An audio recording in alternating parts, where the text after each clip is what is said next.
We're here to make a new type of news. New insights, new styles, and new topics every day. We are News Generation. Making news just for you. It's June 21st here in Seoul. I'm Shin-Yun, and this is News Generation, where we make the news at Arirang's very own open studio. Every morning, we'll discuss the top issues and latest current affairs affecting people in their 20s and 30s. And today, we have a very special guest. It's Brooke Prince. Welcome, Brooke. Hello, my name is Brooke. I'm a freelance translator and radio DJ here in Korea. Thank you so much for having me. All right, welcome. And you guys all know Park Ki-hoon. Thank you for having me, and welcome, Brooke, Thank to you very News much. Generation. Can't wait to speak with you soon. Now, both are here to speak on behalf of people in their 20s and 30s. As usual, let's start with our news feed, which covers different hashtags and news items that have been trending on social media over the past 24 hours. Our first story. Ever since COVID-19 has been tamed, companies selling virus-related products have been facing major difficulties. Korea Exchange found, for example, SD Biosensor, a leading company of self-test kits, had seen its stock value go down by 53% this year. The same goes for most other self-test kit companies that have seen a lot of investors flee since the easing of most social distancing measures. And moving on to our second story.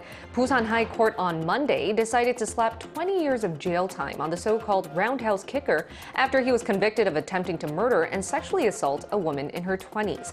In May, the assailant knocked a woman down with a roundhouse kick to the back of her head. He then allegedly tried to take her clothes off and sexually assault her, moving away from the CCTV. The victim told reporters she was concerned that the assailant would come after her after serving time. And last but not least, from this year, South Korea's state-administered college entrance exam, also known as Suneung, will no longer have killer questions. There are high difficulty level questions which also take up the most points in exams, but officials from the Education Ministry have decided to get rid of them after finding out most parents and students feel as if they have no choice but to resort to private education for test takers to get these questions right. And we're going to take a closer look at the last news story.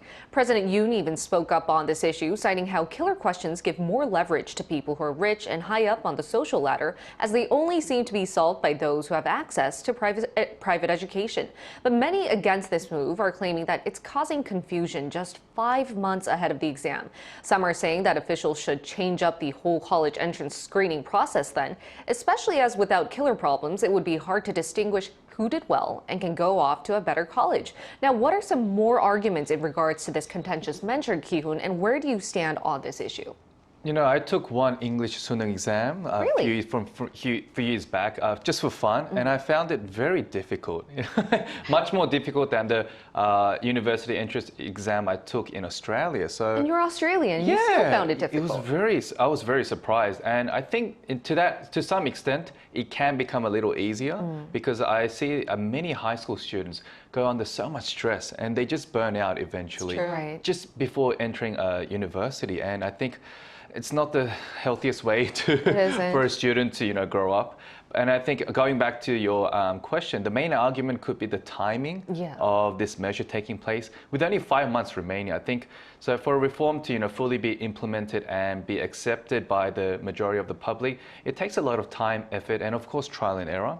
And just a fact check, last year, a record high 26 trillion won, so approximately 20 billion US dollars, was spent purely on private education. Wow. So if your administration's aim is to make people spend less money in private education, I think they should invest more money in public education so that more students can have a better opportunity to excel better in universities, getting into universities. And what really irked a lot of parents and students is that they didn't seem to talk with universities out there because, as you know, it's really difficult to land your dream college here in Korea because Suneung, it's a make it or break it test. You can only take it once a year. Right. And people are saying, well, without the killer questions, then who knows who can go to which college, because there seems to be no differentiation or distinguishment of who's better excelling. Right. But one thing that we all know is that overseas, especially, of course, in the States and in Australia as well, getting into a good university isn't as difficult as it is here in Korea, but graduating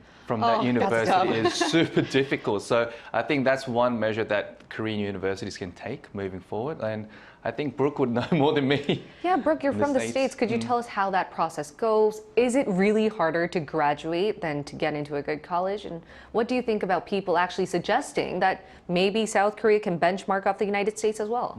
Well, I can definitely vouch for it being quite difficult to graduate, but how it works in the US is we have the SAT, but it is far less difficult than the Sunung, and it's also less pivotal in the admissions process. So yes, it is important, but they more so look at the overall picture. So what you did for extracurricular activities, maybe volunteer experience, things like that. So it's not as much as, like you said, a make it or break it test. And I definitely, you mentioned earlier the stress that they're under. I saw that, witnessed it firsthand when I was a teacher here in a high school. And they were so stressed all the time, and it made my heart hurt a bit. So one time I decided, oh, I want to know what it's like for them. I want to try and take this exam, just a few questions. And just like Ki-hoon, I was shocked by how hard those questions were. So I definitely get the push for addressing the difficulty, but I also get why people are concerned that 5 months is quite a short time frame to make that change. So I think it should be a very step-by-step approach to make this change. We should see gradual changes. That's right. I think that would make more sense. All right, and that was our news feed for this Wednesday. Now we're going to head into our discussion topic of the day. Is South Korea a safe country to travel to or live in? Well, that's what the growing number of international travelers think, and take a look at the screen to find out more. Now that COVID-19 has been tamed, more people abroad are looking for opportunities to travel to South Korea. The Korea Tourism Organization found that the number of international travelers that came into Korea in the first quarter of this year surpassed 1.7 million. That was a 515% spike from the same time a year earlier. What makes Korea so appealing? Yes, there's a lot of attractions and food that people can enjoy after getting to know about them from K-pop or K-dramas, but Korea's biggest appeal also has to do with how safe it is and how kind people are to tourists. Today, NewsGen aims to answer 3 questions.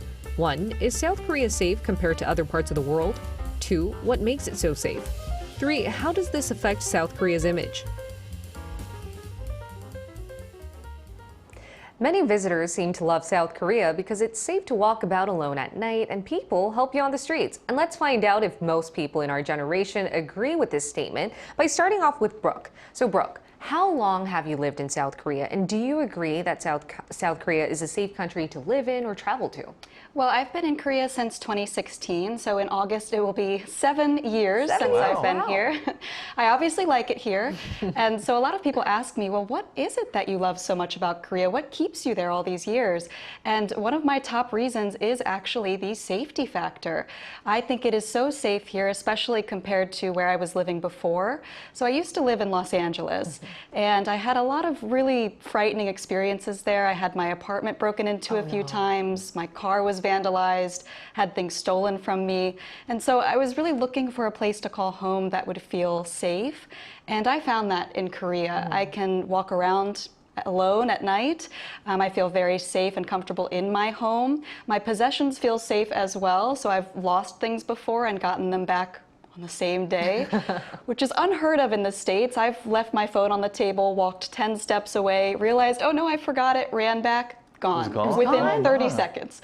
So just that kind of thing doesn't really happen as often here in Korea. So that's something I really appreciate about living here. Because here in Korea, you can leave your belongings at a cafe for hours and nobody would even touch them. My Korean friends still have to tell me, Brooke, it's okay. You can leave your stuff. And I'm like, no. So you still have the habit of trying to bring it into the restroom and stuff like that. Maybe it wasn't an iPhone. Yeah. I'm sorry. No, but Brooke, you came at a really good time because in 2016, South Korea actually ranked #1 of many countries to be the safest place to actually travel to. But since then, we've seen a downturn. As we mentioned on the news feed, we've seen societal cases like the Busan roundhouse kicker. We've actually recently seen one man try to go into a woman's house by opening her door lock and stuff like that. It's very scary for sure. So my next question is, don't you feel that South Korea, though it seems to be relatively safe, it's not 100% completely safe? Right. Well, I do think it's impossible to eradicate crime completely. I don't think there's any country out there that is 100% safe. But I think overall speaking, at least from an American perspective, I feel much safer here, particularly in terms of gun violence. That is a huge, huge problem in the States, to the point where, you know, I'll hear fireworks sometimes and I tense up because I think it's gunshots, because even at my home in the States, I hear them often outside. So that's something that just doesn't happen here. And I think that is a fundamental and huge difference that makes Korea a safer country than most. For sure. And another factor that a lot of people talk about is that Koreans seem to have that high level of civic consciousness. For instance, we mentioned the cafe example. You leave your belongings there, nobody seems to take it. So Kyun, would you like to list any more real life cases where Koreans seem to be a bit more kind or at least had that civic consciousness? Well, just last month, a Chinese tourist lost her expensive handbag with a lot of cash inside it. And luckily, a local citizen immediately reported to Lost and Found, and she found the handbag back with the cash inside. Nothing was missing. And another case where a Russian tourist lost a wallet, again with a lot of cash inside, but the Korean police did their duty of finding it back for that person. Right. And just among Koreans, during big festivals and events where a lot of people are crowded, people don't mind leaving their belongings, and like their clothes or even handbags, smartphones behind unattended, because they feel that it's very safe, that they know that no one's going to really take it unless it's an iPhone. Okay. All right. And I just think pickpocketing is not that common here in Korea compared to overseas. I've met a few journalists from overseas working here in Korea, and they said, pickpocketing is so common in their country. And they were just so surprised to see how safe Korea was, especially in cafes and even outside. So for us, it's very natural to just leave our belongings just like unattended. I know, I see it all the time and I'm still shocked. Right. And when we travel overseas, they always tell us, hey, keep hold of your phones, like front pocket, not the back pockets. It's very dangerous. So I think, in that sense, Korea can be a very safe country to travel. I mean, we are safe, but we're not trying to self-appraise ourselves here. We're not saying we're the safest country in the world. Every Korean is nice. So I think now it's time to actually analyze some factors that can push this sort of sense that we need to be conscious about who's looking at us or what we should be doing to help these people. So why don't we analyze some factors behind why South Korea could be perceived as a safe country? Starting with you, Brooke. Well, during a recent visit to the States, my grandmother actually asked me a similar question.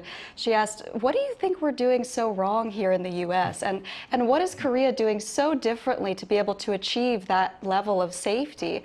And I told her, I think it is fundamentally about the culture. Yeah. So Korea is a collectivist culture, whereas the U.S. and other similar countries are an individualist culture. Of course, there are pros and cons to both.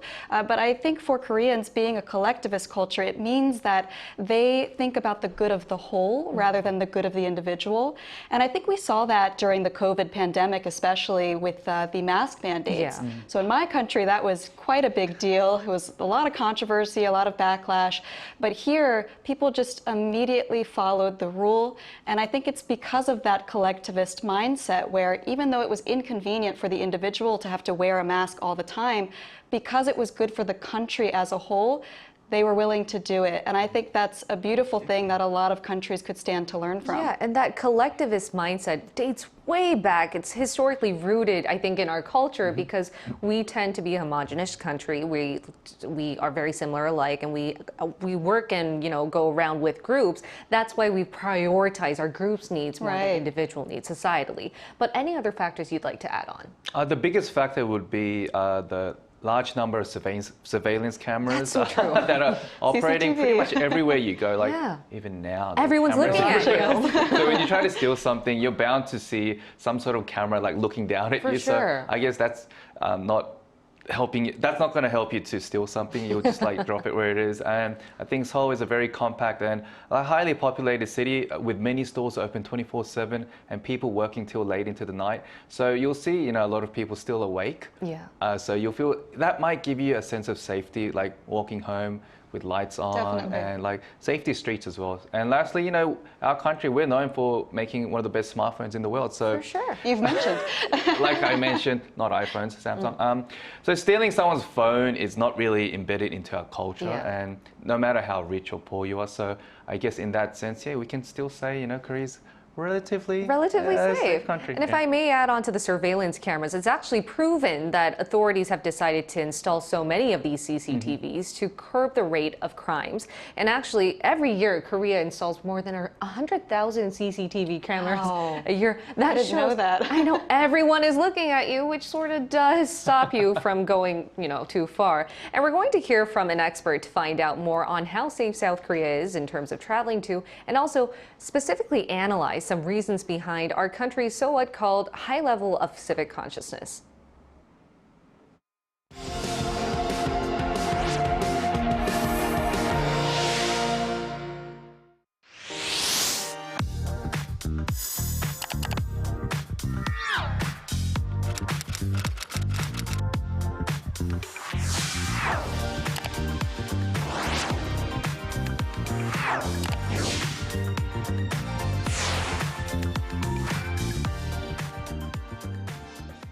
And let's include a tourism management expert in our talks to find out what she has to say about South Korea's level of civic consciousness and how this attracts more people abroad who want to travel to South Korea. It's Professor Bae So-young from Kyunghee University. Welcome, Professor Bae. Thank you so much for having me here. All right, Professor Bae, I would like to ask you the first question. Why do you think so many foreigners visit Korea? And what do you think is so special about South Korea's safety? Yeah, many foreigners actually come visit Korea these days, and I really think the Hallyu, the K culture, is one of the major drivers to attract people. So when we meet up with foreigners these days, like now we can easily start our conversation like with BTS or Squid Game or many other Korean dramas or movies, right? Yeah. So particularly like in the past 3 years over the pandemic, we have spent lots of online content through various platforms. And I think they really provide many avenues to explore a whole different cultures. And so through this content, foreigners have got to perceive Korea not just as a country that accomplished rapid economic growth or technologically developed countries, but rather than that, like people started to perceive Korea as a very exciting and fun place to experience and visit. Yeah, but just because something is exciting, it doesn't really mean that people will be willing to take a risk or like doing something right away. This is especially true when it comes to like travel decision making. So when we visit a particular destination, we really want to make sure that we are safe and secure. And but interesting thing here is that like many foreigners, when they watch Korean dramas or movies, they actually see lots of interesting things on the content and think about like Korea as a very safe country. Like Brooke or like Ki-hoon mentioned, the people like leave their even iPhones on the cafe table just to place the order of like $5 coffee. And this is point where like many foreigners who visit Korea are like truly amazed. For sure. Well, thank you for that insight, Professor. And I would have to say, when I first came to Korea, my family didn't really know much about the country. But nowadays, they ask me so many questions about, Squid Game and K-pop. And so I have definitely seen firsthand the difference over the past few years of the K-wave and how much more interest it has brought in when it comes to this country. So I definitely can see how it would bring more tourists over to Korea. And I have a second question for you here. Recently, have there been any cases where Koreans helped foreign travelers around, such as helping them find their lost belongings? Did word spread and help attract more visitors? Yeah, there are lots of cases where foreign tourists actually experienced a heartfelt help from Korean citizens during their travel experience. Like one of you mentioned, like one Chinese tourist or Russian tourist, they actually had a really memorable experience here thanks to the help of like citizens. And there are much more cases. Like I work as a volunteer to interpret the language for the tourist. So sometimes I got a phone call from police office or some public office actually. And then they ask me for help. And then when I just try to translate all the incidents there, and then I could feel that lots of Korean citizens, even though they cannot really speak fluent English or other foreign languages, they really have a strong willingness to help foreigners who visit actually Korea. And then I think it's extremely embarrassing experience to lose something important in a completely unfamiliar country. That's why such experience of like feeling of relief from the citizens' honest action, it gained a great deal of attention from the public, especially through the online content, particularly from the younger generations. And actually, it seems that like younger generation today is particularly interested in like the concept of justice. So how to realize and how to support the justice in this society. So when they get to watch related content in online thing, and they are much more willing to view it and share it. And sometimes they are like, they like to create more content about it. Mm-hmm.